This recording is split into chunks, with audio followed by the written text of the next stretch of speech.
Do you ever feel like you're running in place, busy, yet going nowhere? Like you're doing everything you're supposed to do, but deep down, something's missing? Have you ever asked yourself, why am I not further ahead by now? If you've felt that, you're not alone. I've been there too.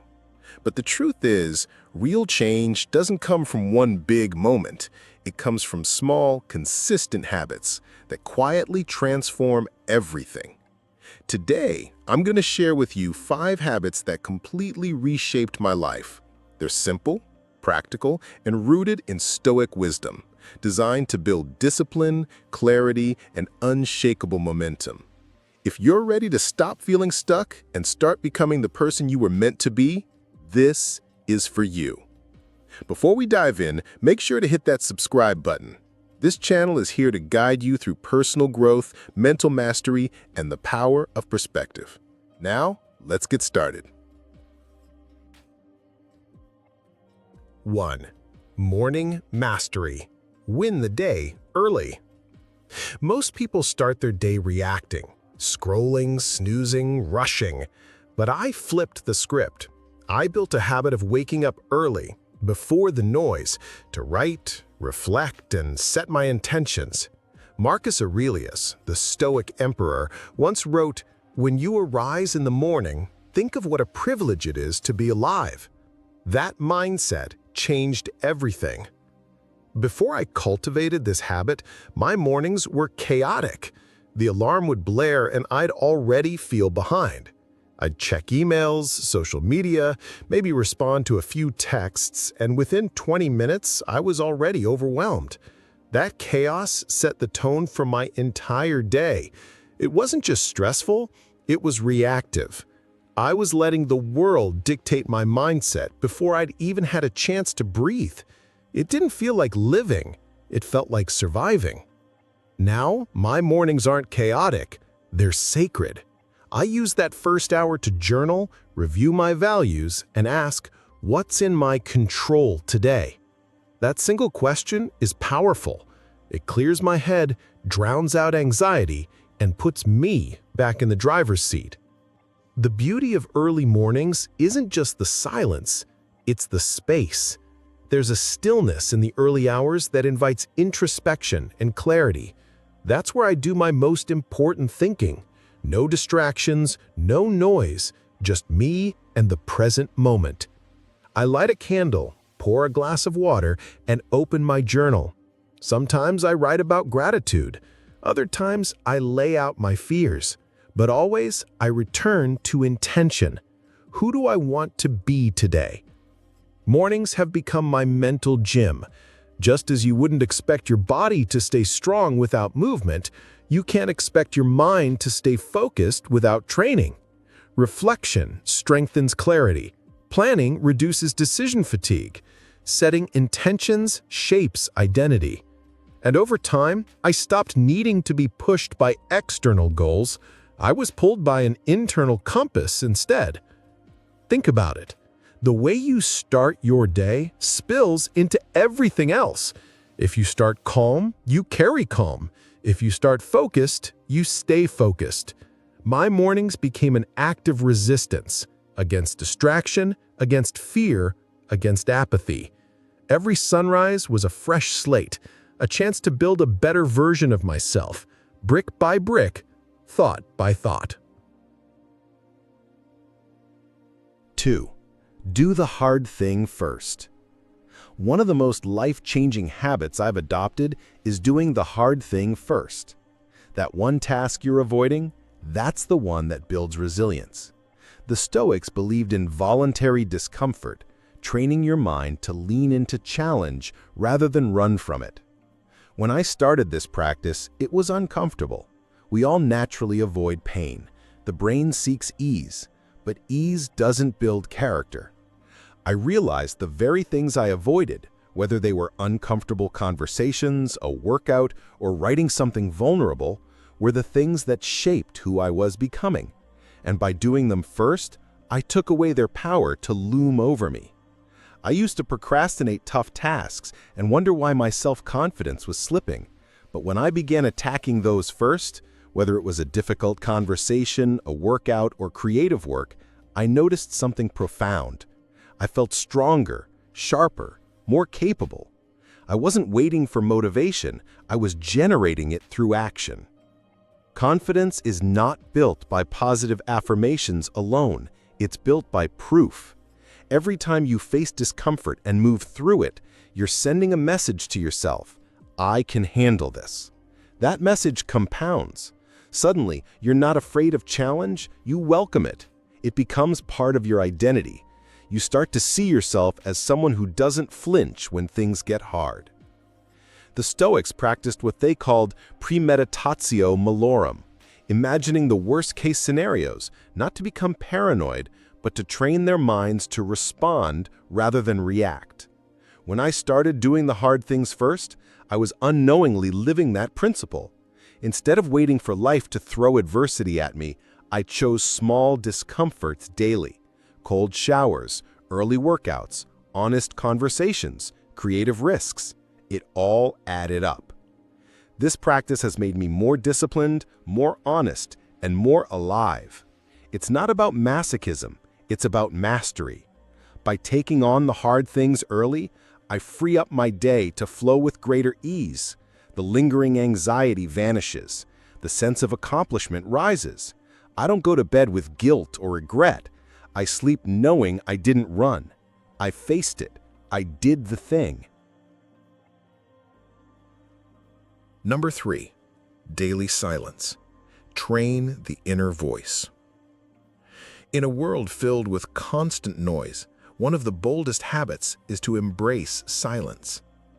Every day I take 10 minutes, just 10, to be still. No phone, no music, no input. Just breathing and observing. It's awkward at first, but then clarity begins to rise. We're drowning in input. Notifications, messages, ads, news. Our minds are rarely our own. Most people don't realize how loud the world is until they finally step back. That's what silence gave me, a mirror. At first it was uncomfortable. My mind raced, thoughts bombarded me. I wanted to quit, but I stayed. I stayed because deep down, I knew I needed to hear myself again. The Stoics emphasized introspection. Seneca said, "We suffer more in imagination than in reality." That quote hit me hard. I realized most of my anxiety came from mental noise I never questioned. Silence taught me to listen to my inner voice, to challenge my fears, and to become more mentally grounded. When you sit in silence, your mind doesn't get quieter immediately. It gets louder. All the unprocessed emotions and thoughts bubble to the surface. That's not a bad thing. That's the work. You're not suppressing, you're observing. And in that observation, something incredible happens. You become less reactive, less impulsive. You begin to notice patterns in your thinking. You gain space between thought and action. That's where real power lives. Most people are reactive because they've never trained their inner voice. They let emotions dictate their day because they've never observed those emotions with curiosity. Silence changes that. It teaches you to sit with discomfort, to breathe through tension, and to detach from thought spirals. You begin to understand the stories you tell yourself, and you learn how to rewrite them. This habit has become a spiritual anchor, not religious, spiritual. It's a return to presence, a return to awareness. And in a noisy, distracted world, presence is rare and precious. The more I practiced daily silence, the more I noticed its effects spilling into everything else. I became a better listener, a calmer thinker, a more grounded creator. That small, 10-minute practice rewired the way I lived. Number 4. Practice voluntary discomfort. Comfort is a silent killer of growth. That's why I regularly do things that are uncomfortable on purpose. Cold showers, fasting, leaving my phone at home. Not because I like suffering, but because discomfort teaches me I'm not as fragile as I think. In a world engineered to deliver convenience at every turn, one-click shopping, food delivery, entertainment on demand, our threshold for discomfort has plummeted. We've insulated ourselves from even the smallest challenges. But that insulation comes at a cost. It weakens our resilience. It dulls our mental edge. Voluntary discomfort is how I sharpen mine. When I step into the cold shower, the initial shock is physical, but what I'm really training is mental resistance. When I fast, it's not just about skipping meals.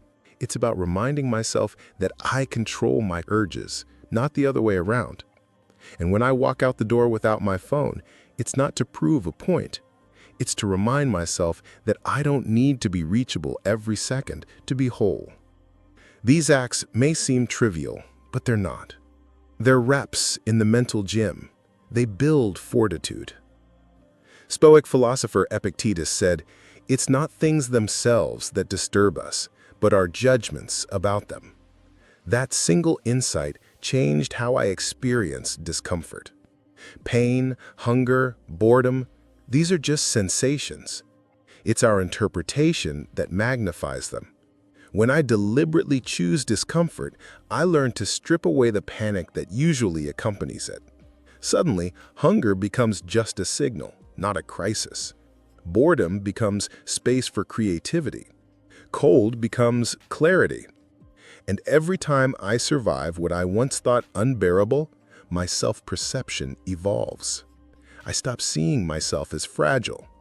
I start to trust that I can withstand more than I believed. That's not just freedom, it's power. It's a kind of liberation that can't be bought or borrowed. It has to be earned. And once you've earned it, the world seems less intimidating. A difficult conversation doesn't paralyze you. A bad day doesn't define you. A sudden challenge doesn't shake you. Why? Because you've already proven to yourself, voluntarily, that you can face adversity and keep moving forward.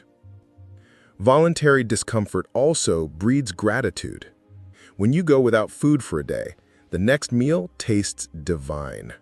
When you sleep without a fan in the heat, you appreciate comfort like never before. When you unplug from your devices, your conversations feel richer. Discomfort renews your appreciation for life's simple pleasures.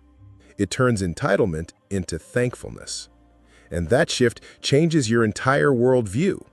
You start noticing the beauty in the ordinary. You stop taking things for granted. You live more intentionally. In discomfort, there's wisdom, there's clarity, and above all, there's transformation. 5. Reflect before sleep. The final habit that changed my life is a simple nightly ritual: reflection. Every night before bed, I ask 3 questions. What did I do well today? What could I have done better? And what did I learn? That habit turned my days into lessons instead of just routines. Life moves fast, so fast that if you're not careful, entire weeks can pass in a blur. We wake up, grind through the day, and collapse into sleep. But reflection breaks that cycle. It forces a pause. It creates a space where growth can happen. When I started this practice, it felt awkward. My mind would resist. I'd hear that inner voice saying, "Just go to sleep, it's been a long day." But I pushed through, and over time it became a sacred check-in with myself, a daily debrief, a personal audit not rooted in shame or self-judgment, but in curiosity. Each question serves a purpose. The first cultivates confidence, the second fosters humility, and the third builds wisdom. That trinity has reshaped my entire life. Reflection isn't about guilt, it's about growth. The Stoics believed in examining one's day to stay aligned with virtue. This habit helps me stay honest, humble, and focused on progress over perfection. It's how I turn every mistake into momentum. When Marcus Aurelius wrote his Meditations, he wasn't writing for an audience. He was reflecting. That's what gave his words power. They were forged in honesty, shaped by self-awareness, and anchored in purpose. Reflection gives us that same gift. It holds up a mirror to our actions, our motives, and our blind spots. It helps us see patterns before they become problems. Maybe you notice you've been impatient, reactive, or too distracted. Or maybe you realize you showed courage when it counted. Either way, reflection allows us to adjust course in real time, not after years of regret, but the very next day. It closes the gap between who we are and who we want to be. The beauty of this ritual is its simplicity. It takes 5 minutes. No apps, no journals if you don't want them, just you, your thoughts, and your truth. Over time, it becomes a compass. When you know how you've been living, you know how you need to live. You stop drifting, you start directing. This practice has also helped me sleep better, not just because it clears mental clutter, but because it gives me closure. Instead of carrying the weight of the day into tomorrow, I resolve it, I honor it, I learn from it, and then I rest. That kind of peace is rare in today's world, but it's available to anyone willing to look inward, ask honest questions, and keep growing.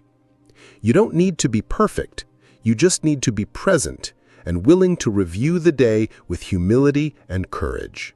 That's how transformation happens, not all at once, but one evening at a time. These 5 habits didn't just change my routines, they changed how I see myself.